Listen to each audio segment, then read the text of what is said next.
Hello, everyone. Welcome to the not live Red Couch Theology podcast. And I'm just a little bit flustered because our live stream just didn't work. You do flustered very well. You don't seem flustered. Really? Yeah. I'm falling apart inside. That's what always happens whenever my wife and I have a conversation where I say, I'm stressed about this. She's like, you don't seem stressed. That might be a problem. Yeah. Stop making things look easy at detriment to your mental health. You're like, I'm trying to be more stressed right now. Yes. So that let it out. Anyway, I don't know what happened. So you're going to hear this after the fact. We're going to record and then upload. Is that the same? It feels not the same. It feels not the same. Like without the three people that were watching the show live, I don't even care anymore. But each one of those three people that watch live are so valuable to us. It's as if they were 100,000 people. Yeah, they're so valuable to us that without them, we feel like we shouldn't even do the show. In fact, they are the show. They are the show. Those three people, without them, we don't care anymore. Yeah. I don't know. What are we talking about? What's this show about? What's the premise of this show? About theology. I'm still coming off of a retreat. So I'm like in a headspace that's just like, ethereal or whatever. I'm just spent 48 hours not talking to people. It's great, isn't it? It's so good. Even for an extrovert, although I will warn you, I was like an extreme extrovert before I started going to Sacred Heart and doing silent retreats. And now I'm like less so. I was an extreme extrovert until I started pastoring a church. Yeah. And then I was like, no, leave me alone. I want to be in my own space reading. Yeah. And yeah. Whereas I remember that's what happens when you try and be friends with every single person in the congregation. Mm-hmm. When I used to be a youth pastor, I used to love all days of meetings. I'd be like, I've got like 7 meetings today. This is going to be an amazing day. Yep. Now I remember those days too. That was back when I had all the answers and none of the responsibility. And then when you have to carry the weight of all the decisions it suddenly changes the shape of those meetings. Well, if I'm honest, when I was a youth pastor, I used to be on ESPN more than I was actually listening to the meeting. Oh yeah. I'd always sit in a place where I just like putter around reading sports news and stuff. Wow. I was a great youth pastor because being a good youth pastor doesn't require being in meetings for the most part. Yeah. Huh. Well, anyway. That sounds fun. Yeah. So you came off a silent retreat. Yeah. And so feeling refreshed, your soul's moving maybe a little slower. Yeah. So I feel like, slower. And I usually like have a couple of questions that I'm just kind of pondering when I'm there. Just get some space just to say, okay, like, God, do you have any input on this? Is this like how can I be wise while also listening for anything you might say that might be the opposite to human wisdom? Like, is there some I think there's this like trends in the church. One is that God has an opinion on everything in some churches. Like he's like, no, paint it that color. Which is like the equivalent of like the person who wakes up and asks God what underwear color they should wear. Yeah. And then there's the other trend, which is like, no, we can just figure all of this out. Yeah. And neither of them are probably ideal spaces. Yeah. So it just, it's the perfect blend of those things to me. And then you also get like your meals all prepped for you. It's shockingly helpful part of a retreat. I had to come home and make my own lunch. That's ridiculous. And I said to someone, it's like being a kid again, but being old enough to appreciate it. It's just like this meal magically appears and you just eat it. Brilliant. Yeah. They made this potato soup that was out of this world good. Yeah. Then we had chicken masala. I'm like, I'm so happy right now. Yeah. And they have one of my favorite parts of this particular place, Sacred Heart, is they always have a salad bar. And I love a good salad bar. I won't eat salad Except unless someone else chops the vegetables. Okay. And if they chop the vegetables, I am all about it. I don't know why I'm allergic to chopping vegetables. Things from the salad bar. Really? I did not. I had a salad every single meal. I took lots from the dessert bar. Perfect. I actually sat through a whole bunch of people finishing their food so I could go back and get more dessert without feeling guilty.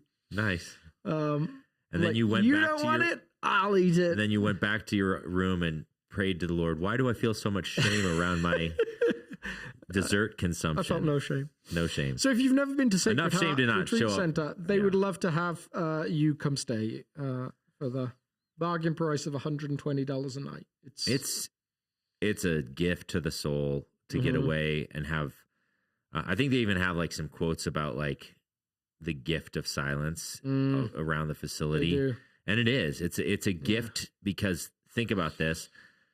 Where else in your life do you have that no one's expecting anything from you? You don't even have to respond to a "how are you doing today?" There's no expectation of "I'm fine" or I'm tired, or like even that response is not expected of you in a silent retreat. It's a gift. What was really interesting to me is like this was coincidental timing. I'm teaching on silence and solitude next Sunday, not this one, the one after. Yeah. So it was that was just really interesting to me, like that timing. So which means that Sunday's sermon's written, but this coming Sunday's sermon isn't? I'm not preaching this Sunday. Oh, that's right. Yeah. Ooh, wow. So I just forgot about that. That's this is so fun that in the midst, I'm actually doing the activity or practice in the midst of beginning to think about a sermon on it. That's awesome. I actually thought about trying to record a video from Sacred Heart, but they wouldn't have appreciated that. Hey, South Fellowship Church. I'm on this silent retreat where no one's allowed to talk. Oop. There's just like people in the background frowning at me. No, what would be even better is if you'd mimed it. Should have done that. Just a silent announcement where you're lip syncing something. Well, I don't know if you remember the last time I teach on silence and solitude here. I did like a typed video. Oh, yeah. Yeah. And I thought it was hilarious and nobody thought it was quite as funny as I did. Yeah. I was like watching it in hysterics and nobody else laughed. That was powerful, I think. Maybe not hysterical, but significant. I remember that pretty. It was supposed to be funny. Poignant. Yeah. It's the goal. Yeah. Anyway. So this last week you talked about service. Well, that's now I have to remember what I talked about because it feels like an eternity ago. Yeah. Even though it's just the same rhythm, same pattern. If you've ever felt shame or guilt about forgetting what God spoke to you on Sunday morning, don't worry. Alex doesn't even remember what he spoke about on Sunday morning. So I spoke about service, which in terms of our flow felt like, to me, like well out of, like not only did it feel out of the flow of the series, because I don't usually, like if I was doing this series off the top of my own head with no concerns about the life of the church whatsoever, I don't think I would have talked about service this early. And it almost like felt like it was counterintuitive to the content of the sermon as well. Because like my central point that I said to people, like, if you remember nothing else that I say today, remember this. And it was life with God empowers life for God and never the other way around. I loved it, man. I loved it. So, but then you're like, week 1, rule of life, with a little bit of like read scripture, and then week 2, serve in church.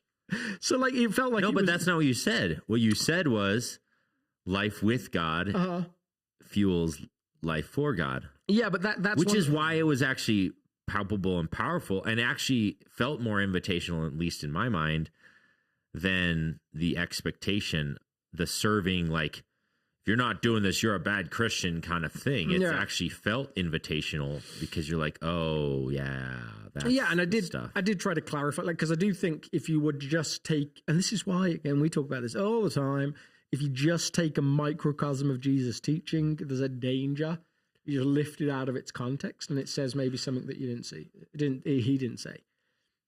So like that teaching of anyone who wants to come after me must take up their cross and follow me.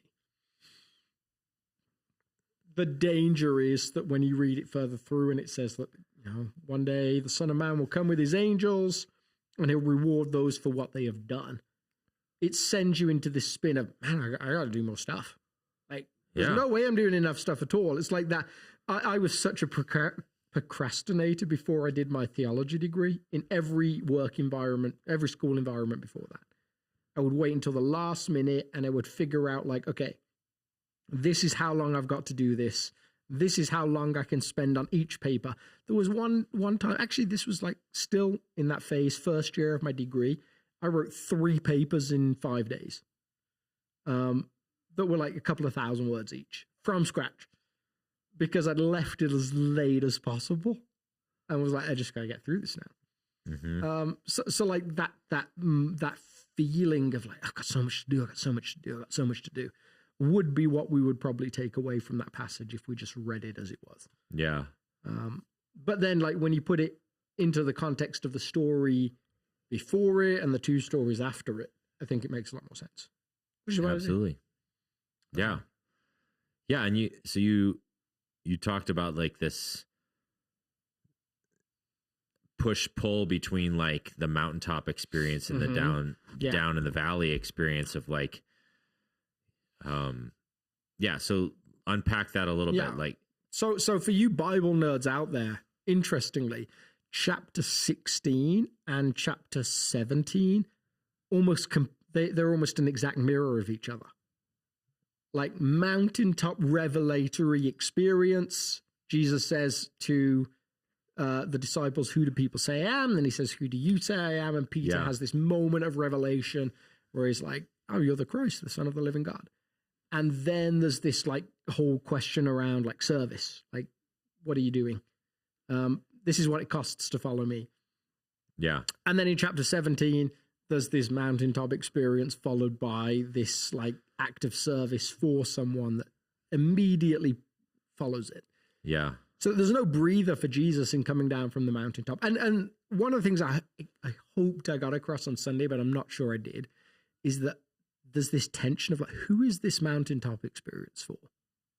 Which is often a tension when Jesus has these moments. Yeah. Like, is it for him? Is it for the disciples?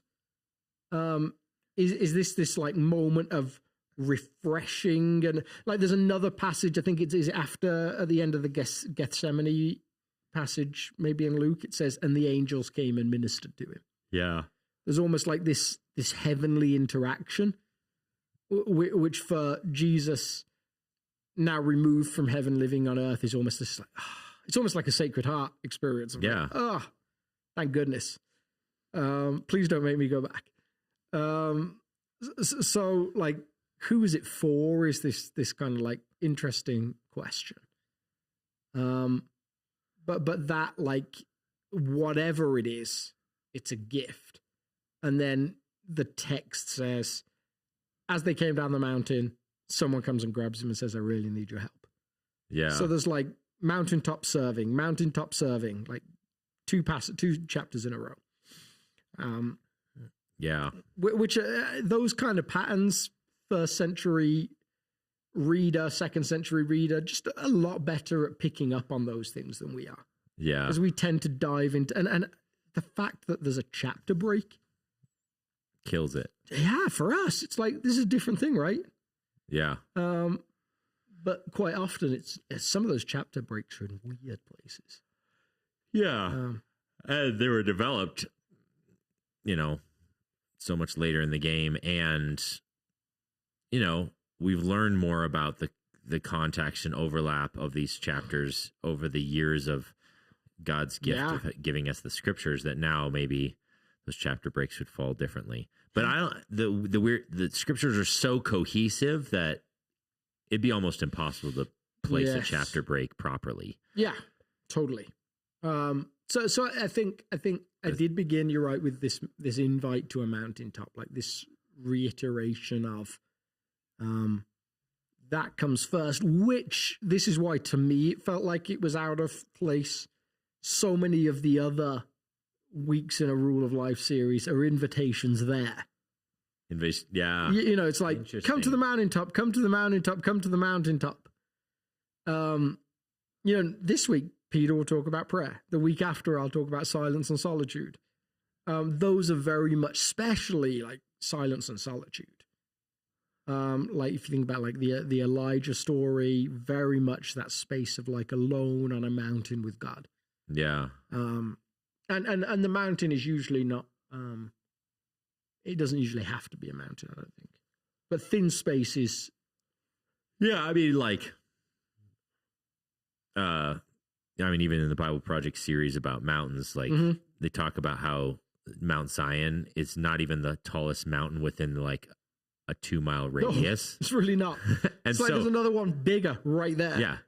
So yeah, the Mount of Olives is like just maybe a little bit over a stone's throw away, and it's higher. So it's a spiritual thing. It's a representation of a thin space where God meets with humanity. Yeah, and I actually had this in my notes, and it wasn't really anywhere in a slide. It was a bit of an aside, and I just jumped over it on Sunday. In some ways, it reminds me of, so I moved to Denver 4 years ago, and someone said to me, remember in Denver, like, watch out for your skin because you're closer to the sun. Yeah. And then I'd been here like 2 years, and I was like, wait, like being closer to the sun can't make any difference. Like the earth doesn't go around the sun in a perfect circle. If you're a mile closer to the sun, like that's a real problem if that makes that much of a difference, like a mile closer and you get incinerated. It's not about being closer to the sun. It's about the thinning of the troposphere. So like you have less troposphere between you and the sun. It's not the distance, it's what's in between. Oh, interesting. So like, okay, that's the science behind it, right? There's like that protective layer that stops the sun incinerating us. There's less particles. It's thinner. Yeah. And so the sun gets through stronger. Distance, a mile, when you're talking about 97 million miles, whatever it is, doesn't make any difference whatsoever. It's just a fraction. But it's that like thinning of the firmament is what the scriptures would call it in lots of places. So like that's the idea between around holy places, that somewhere like not because of distance but because of some other thing, like some of that firmament is thinned. Yeah. And there's the gap or the blockage between here and the heavens is reduced. So when you asked the question a little bit ago, was this moment of revelation, this mountaintop, who is it for? Mm-hmm. I think, and some of the answer is it's for the person back down in the valley that gets served as a result, right? Yeah, definitely, yeah. And the person reading it like 2,000 years later, forever, yeah. Yeah, so there's this idea that's in the Perspectives material. If you don't know what Perspectives is, it's a course that helps teach about God's heart for the world and for the nations and stuff. So, but there's this phrase that they use over and over and over again in this curriculum that says, "We are blessed to be a blessing," and I think that is such a true biblical idea. Yeah, I mean, you talk about Abraham is blessed so that the nations can be blessed. Israel is blessed so that the nations can be blessed. All of these, like, God designs blessing to not terminate on us, and when they terminate on us, they actually stagnate and can and damage us. Yeah. We're meant to be like conduits of blessing rather than pools of blessing. So this same kind of idea, right? The mountaintop experience, this encounter of God's presence, is a blessing. Yeah. And it won't be nearly as useful to you or to anyone unless that blessing terminates beyond us. Yeah, that idea reminds me of, and I think I've used this as an example before, like a healthy body of water, fresh water, not ocean water. Fresh water requires both an inflow and an outflow to be healthy. Yeah. Like if there's no outflow, it eventually becomes like there's something that becomes sick about it. There's no inflow, something becomes sick. Like the Salton Sea is a great example. of this body of water, that the only inflow is like agricultural runoff, which isn't great water. Slowly there's an evaporation process that means the salinity that comes into it gets greater and greater and greater as the water becomes less, because the salinity doesn't go anywhere. Yeah. And it has nowhere to go because it's below sea level. So like all of those things factor into it being awfully unhealthy. Yeah. So that blessing example mirrors that. You need an inflow of blessing, and you need to give that out or send it on to. It's why, I mean, wealth is an example of that. Like anyone who has wealth that they just keep for themselves. Ebenezer Scrooge, great cautionary tale. Yeah. So yeah, I think that you're right. The mountaintop, it functions in multiple ways. It's a gift to Jesus. It's a refreshing for him in the midst of like the cost of being human. It's a gift to the disciples who are with him in what they see and what is revealed to them. It's a gift to the man at the bottom who is served afterwards. Yeah, and in none of those cases is it meant for just one. No. Like the whole experience is this multiplicity of life giving. It's a multiple people are involved in being and receiving life and goodness out of this. But like even you're joking about your, back from the silent retreat, and you're like, I wish I could go back. I think it's like beautifully honest in the story where the disciples are like, you want us to set up some tents and just live here forever? Yeah. Like, we don't want to leave this place. And you can't blame them. Yeah. They're getting to see the like manifest glory of God. Yeah. And this like, and I think I mentioned this moment. on Sunday, but Frederick Dale Bruner, who has this like monster commentary on Matthew in 2 parts, his take on it is it's another way that it's like a more subtle way, like in terms of the mirroring of the chapter before. Oh, yeah. More subtle way in which Peter says to Jesus, you don't need to go to the cross. It's like, just how cool is it? Like we could invite other people up here. You don't need to go die. Like we'll have this place. You can stay here. People come visit you. They'll see Moses and Elijah as well. Like this is going to rock. It's going to be a church service beyond all church services. Let's just stay here and let's not have any more talk of this dying for the world. Yeah. So like that, when you think about Peter in those terms, it's not just a stupid remark. It's a subtle, like, this will never happen to you. Interesting. So that to me is fascinating. I do think you're right. On one hand, I joke like kind of tongue in cheek. Oh, I'd love to go back. In reality, like when I'm there, I miss my wife, I miss my kids, I miss my work, I miss my colleagues, I miss the church. I don't want to stay there forever. Yeah. But the like the dichotomy of that I tried to get across on Sunday is mountaintops are hard because you have to work to get there. It does take some focus. It does take like a physical climb in terms of a physical mountain, but a spiritual climb in terms of a spiritual mountain. But they're easy because once you get there, you don't have the complications that you have everywhere else. Yeah. Like people are complications. Yeah. Like to stay on the mountaintop forever, to a degree, removes any complications. Yeah. And that's some of the heartbeat of Peter maybe as well, of like, it's hard work down there. Like people hate us. People want stuff of us. They want to kill us, like, maybe. Peter's got a wife, man. It's like, we should just stay here forever. What's that say about his relationship? Dude! You're not thinking clearly. He's like, the other disciples aren't even there. It's like, just the three of us should stay. Yeah. Peter. It's so interesting. So I think like you see all of those elements of a mountaintop play out there. Like, do I want to move? Do I want to not move? But eventually, what people find is that there's a loss. Same thing I find in just a couple of days at Sacred Heart. There's a purpose that you have in this world that is lost just being up a mountaintop. Yeah. And that's why the number of people that have genuinely gone into spiritual retreat and stayed there with no involvement in the world is minuscule. Yeah. Even like Benedict wrote his great, like, famous Rule of Benedict in a cave, but it didn't stay in a cave. Yeah. I mean, a lot of the Desert Fathers had that desert experience that ultimately they came out of and took part in the great councils of the early church, took part in serving people, took part in all sorts of ministry.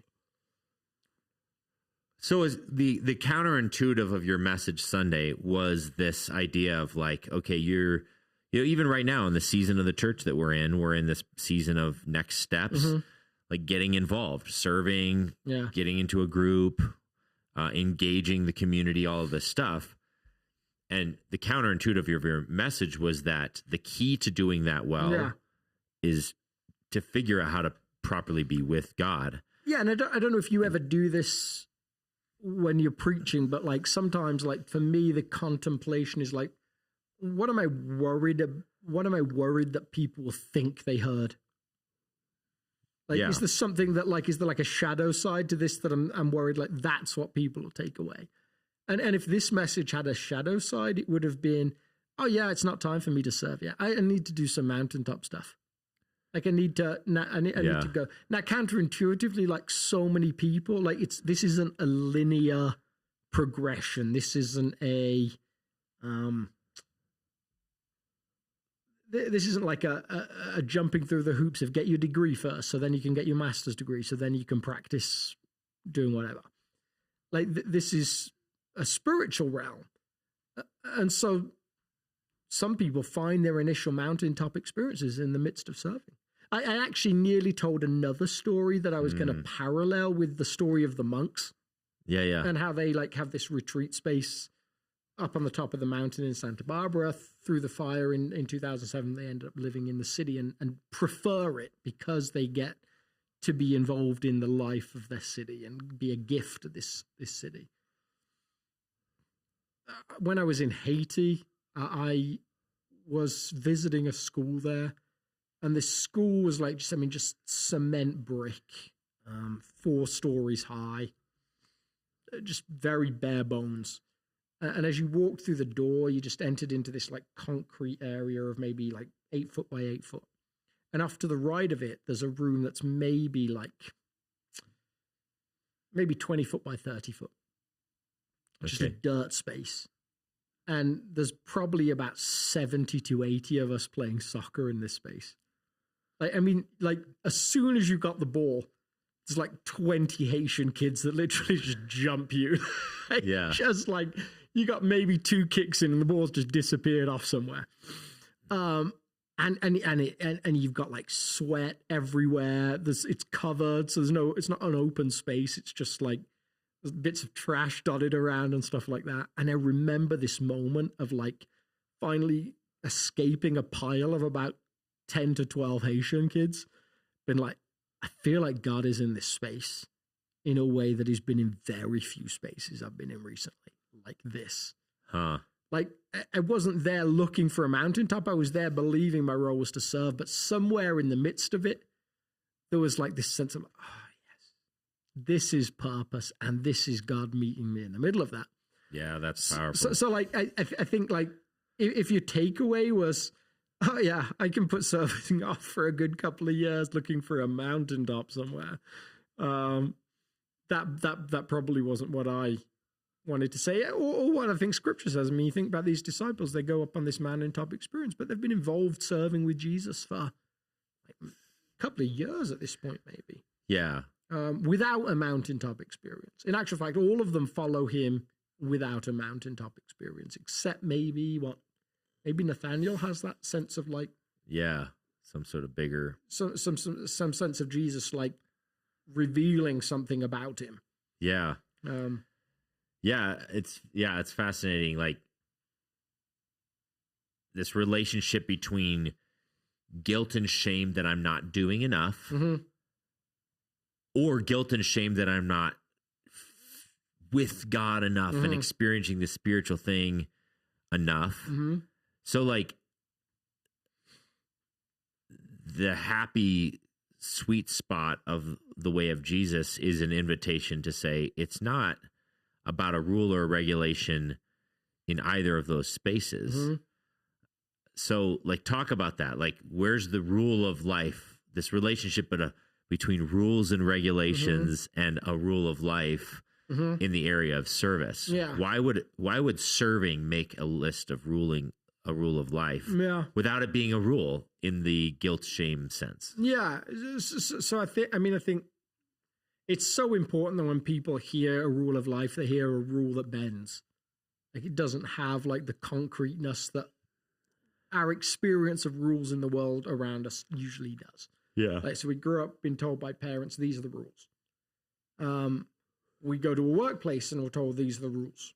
We go to, we get married, someone says these are the rules. Like, they may not verbally say it, but somewhere you get a sense of like, this is how things work. Yeah.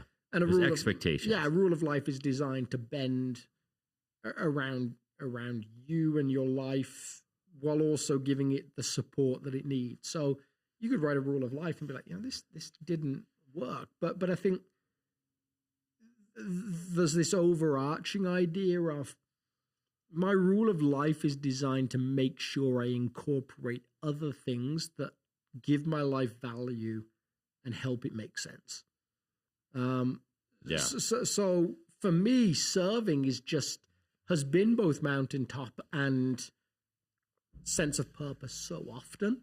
Yeah. That I actually feel like both personally and across scripture, it's this like almost like universal element of something that you call to. Like, it's almost like this beautiful idea that you despite what you might think of yourself, have something to bring. You know what's really interesting is Burning Man really figured this thing out and articulated it really well when the church wasn't. Huh. So like they had like their 10 rules of engagement or whatever it was called. And explain what Burning Man is real quick. So Burning Man's a big festival out in is it Nevada? Yeah, something like that. It's out in the middle of the desert somewhere. Desert area. And it's like an arts festival. People come from all over the place, all sorts of backgrounds. They build a large wooden structure. They build a large wooden man. Like man in quotes. And then they burn it at the end because they're burning the man. Yeah. But in the midst of that, like it's all trade based. Like, you know, like my sister-in-law goes quite often. She trades, she makes bracelets and trades them. It's all like very corporate, very like, and one of their mantras is like 1 or 2 weeks or what? How long is? I can't remember. I think it's longer than that, but their mantra is really like everyone has something to bring. Like there is nobody here that comes and just brings nothing. Yeah. Like you matter, you have a value. I don't know that the Western church especially has done that very well. I think we've been quite happy to give people a pass saying, yeah, like if anything, quite sadly, maybe our insistent thing is just make sure you give. Like you don't have to do anything. Like just, if you give lots of money, you can just sit there the rest of your life. Like, well, I think that's been like a sad take on the idea that everyone has some kind of purpose. Yeah. So if you believe that, like that Margaret Gunther quote, she's an Episcopal priest. Like her challenge in service was wrestling with the question of how do you give the gift of yourself? Like, what is it that you share? And not everyone has like, I'm a wonderful musician. I get to stand up on stage and sing compelling songs. So like if she's right and if scripture as a whole is right, every single person that comes to South has something that they can bring. Yeah. So that means that service on some element is part of the trellis that all of us should be building. So, yeah, so to that argument, again, if the rule of life is how do I organize my life in such a way that living in the way of Jesus with the heart of Jesus is possible, what elements should be included? And one of your suggestions is that each of the elements that we're talking about in the series should be considered and included in a rule of life. So And one of those things is service in some way. Like you were designed by God to participate in the kingdom, not to just have like a citizenship there that has no participation. But you were designed by God to participate in it, bringing, cultivating, nurturing the kingdom of God. And if that's not part of your rule of life, there will be something deeply missing from your life. Yeah. So if you maybe as you live your life and you're saying, how am I doing? Am I fulfilled? Am I involved in the things I want to be involved in? Does my life have purpose? If it doesn't have some sort of service in the kingdom, chances are that might be one of the things that's missing in your soul, that you're like, I was made for something more. So I think one of the natural get outs for people, that I could have used at some point for, like, I know I'm trying to remember, is I'm just too busy right now. And yet some of the ways that we're too busy, one, like we may be opting into things that maybe aren't as healthy as we think they are. And two, we may actually cause a greater cost to people around us than we realize. Like one of the greatest gifts, if you have young kids, is for them to grow up seeing you involved in serving in a community. Yeah. Like actually for them to see that as normal and a part of life is a surprising gift to them in terms of what they think it means to pursue God. And especially if you make that fun. Yeah, I love, like, so last night, my wife volunteers in student ministry. She works with the junior high girls. And so that means I have Clara on Wednesday nights. Yeah. And so, there's only a little window, a couple hours there where she's awake while the other girls are gone. So my two older girls go to student ministry, and my wife volunteers in it. But last night, Clara asked me, where's mommy? And I was able to say, oh, mommy's at church. She's at youth group. She's volunteering at youth group. And one of the things that I loved about that little interaction, she's like, oh yeah, church. She'll come back to me and later. But I'm usually, because I work at the church, she associates the church is daddy's workplace. But mommy's working at daddy's workplace, not daddy at that moment, which means it's mommy's workplace. So just by my wife volunteering, my daughter gets to see that the church, in one sense, is everybody's workplace who's involved in like, church is bigger than daddy's work. Yeah. Does that make sense? Yeah, totally. And it was this sweet little action, and I could just see her processing and being like, oh yeah, so mommy works at the church and daddy works at the church. Yes. And I was like, yes, that's exactly right. Even though she doesn't get paid for it, that's exactly right. Mommy works at the church. If you were to ask, like, Elena at like 6 and Gigi at 3, they would have told you I had the coolest job in the world. Like, ministry was such a compelling thing to them because they got to see, like, that life. Like, when I went into it, I had enough people that I'd been around earlier on, like, a mentorship level to know that it's possible to do ministry full time or professionally in a way that destroys kids' attachment to church and to Jesus ultimately. And I was like, I'm never going to do that. So I just invited them into what I was doing. So they always got weird perks. Like, even here, Gigi's probably been up on the roof of this church more times than the facilities manager. Like, regularly when we're at the food bank, she's like, can we go up on the roof tonight? I'm like, sure. Unless it's covered in snow, then we're not going. So like, they get these little windows into life at the church that maybe most people don't get. And it starts to build this value in them.